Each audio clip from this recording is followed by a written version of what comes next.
Ngoba ingakho umhlabelelo uthi abantu babone athi nina ningukukhanya kweso ingakho athi ningene ngazo uNkulunkulu uzongena ngabantu ezweni elimnyama lelona ke sungene ngaso ungene ngaso sungene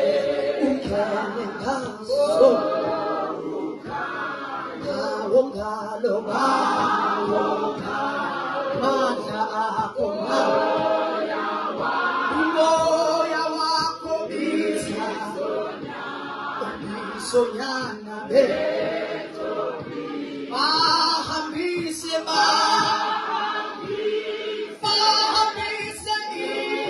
isila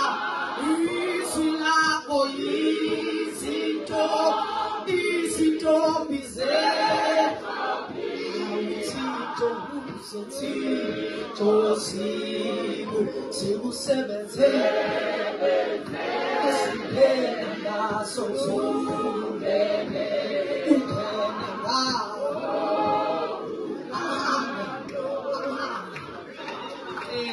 imandate mfundisi enayo eyokuthi thina samukela ivangeli sakhuliswa ngento ethi shiya la ukhona uye le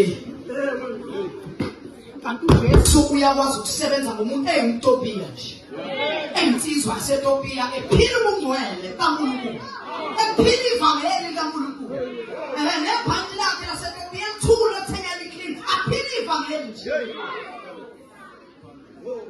ivangeli nje liqinqinqi nokukhonza uNkulunkulu nokumkhona nokumethemba entweni zonke. Amen. Amen.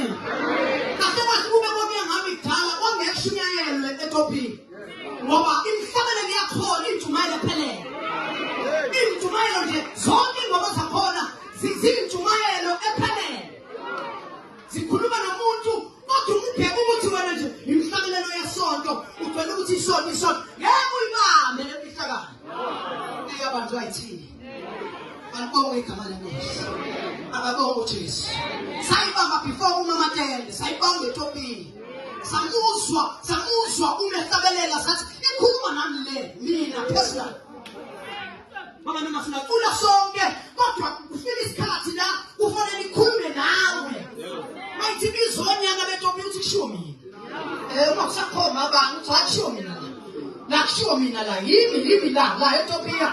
Ozohamba agijima indaba yevangeli akhuluma indaba kaJesu ayikhulume ekuseni emini ntambama uthi noma abanye behlehla uthi iguqu weyanika ifaniswena akhosusabo